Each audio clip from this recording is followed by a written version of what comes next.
Should I keep renting or should I make the move and buy the home? This is the video to watch.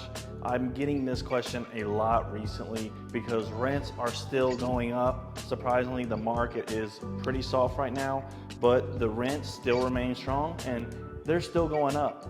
All right, renting. The main argument to stay renting is that people are scared with the interest rates. Like the average rents right now in Temple are around $1,600. If you get a mortgage on that same house, you're gonna be around $1,800 to $1,900, which is a lot more per month.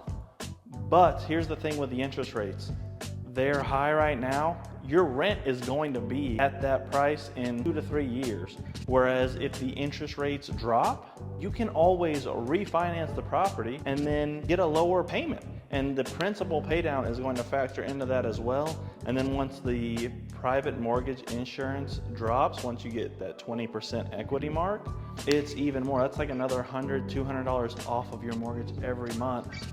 And that is fixed. The only thing that can go up, it really is your taxes, which on a per month basis is not going to be that much if you file it as your homestead. So, and if you work with me, I'll be on you. I'll be making sure that you file this property as your homestead property so that you get the lowest monthly payment that you possibly can. And I have also other ways, guys. If y'all message me, I'm offering deals for my buyers out of my own commission to get you a lower interest rate in this market. So please shoot me a message. I'll get you all set up. But the point is that you're going to get that fixed rate. Renting is anything but fixed. Your landlord, if you're in Texas, they can really raise the rent as high as they want. There is a cap under some circumstances, but they can raise you $100 easily, just like that. You take 3 years of that, bam, you're at the same price as if you would have bought the house right now. That's what I like. I like the security of having the mortgage, having your own property, your own place that is yours. And nobody can say, we want more money, we're gonna raise this. No, you have a contract, 30 years, 15 years, whatever you decide, and you're gonna be with this monthly payment for that time. Ask anybody who bought 5 years ago, the rent is way higher right now. All right, but there are some pros to renting. The number one pro is the flexibility. You can leave the rental, no issues, stay there for a year, stay there for 6 months, and you can move to Canada if you want. You're very flexible. If you buy a house, you're gonna have to sell that house. If you bought it a year ago, if you bought it with me, hey, you may even be able to break even because I'll be negotiating. But if you bought it, last year, it's gonna be hard to walk away with the amount that you put for the down payment and for the closing costs and stuff like that. But also I have other ways to kind of mitigate at least the closing cost portion of it. And the down payment's not gonna be super substantial, but it's a lot harder to move if you own a house after 1 to 3 years. After 3 years, you're actually gonna probably be better off, statistically speaking. So that's the number one thing. The number two thing is the entry fee. The entry to get into a house, you're gonna have a down payment around 3 to 3.5% at the lowest, and then closing costs. Like I said, don't worry about the closing costs just yet. For renting, you have the deposit and then the first month's rent, which guys, listen, look, I know I am pro buying a house, obviously. I'm not saying you have to buy with me, but listen, you take a $2,000 house, a $2,000 per month, you got $4,000 down, you just need a little bit more to get into a house. So I don't know, I would probably, if it were me, I would save and buy the house, but it's a lot lower entry fee. You're talking about $3,000 to $4,000 to get into a rental, very easy, and then you can move wherever you want after.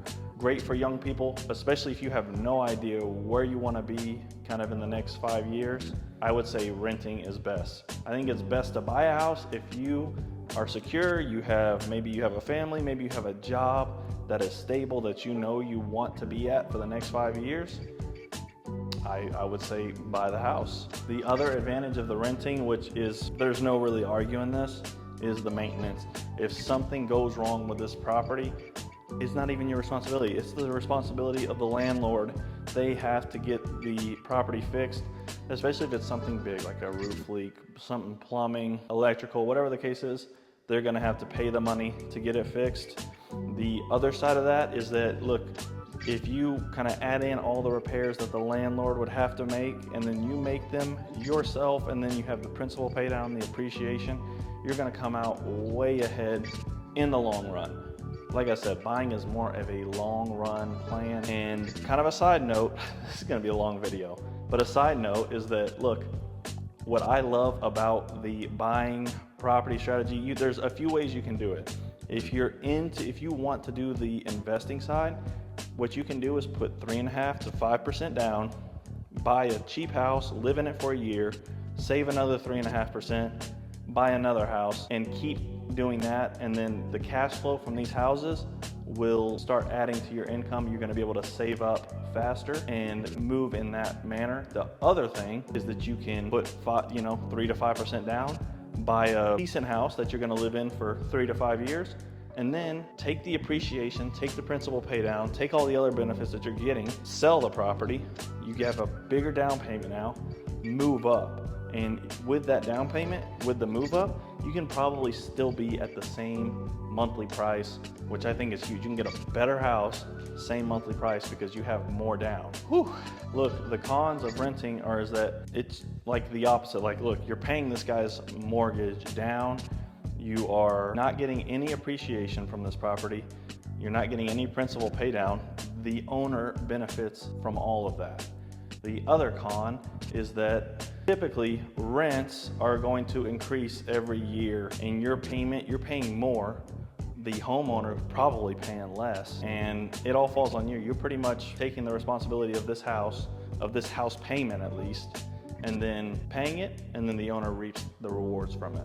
One of the last things I'm going to get into is that if it's your house, you can do with it what you want. If you want to paint all the rooms purple or whatever, if you want to add flooring, if you want to do whatever you want, you can make it your own. You can make it comfortable for you and your family. Now, if you're renting, you're going to have a huge problem doing that. The homeowner's going to have to approve it, and it's just a big hassle, and they're probably not going to approve it, and then you're probably going to have to change it whenever you move out. And if you do any big upgrades, you're investing in a property that's not even yours, and it just sucks. So, summary for this video, guys: if you have a long-term plan to be in the same spot over 5 years, I would say it's good to start looking at buying a house. Guys, I'm helping people who are renting right now get into homes that are perfect for them. I would love it if y'all reached out to me. Even if you're not sure, reach out to me. I promise you, I'm not gonna be like, oh, you need to buy. I can give you the information that you need for you to make the right decision for you and your family. I hope y'all enjoy this video, guys. Let's get it.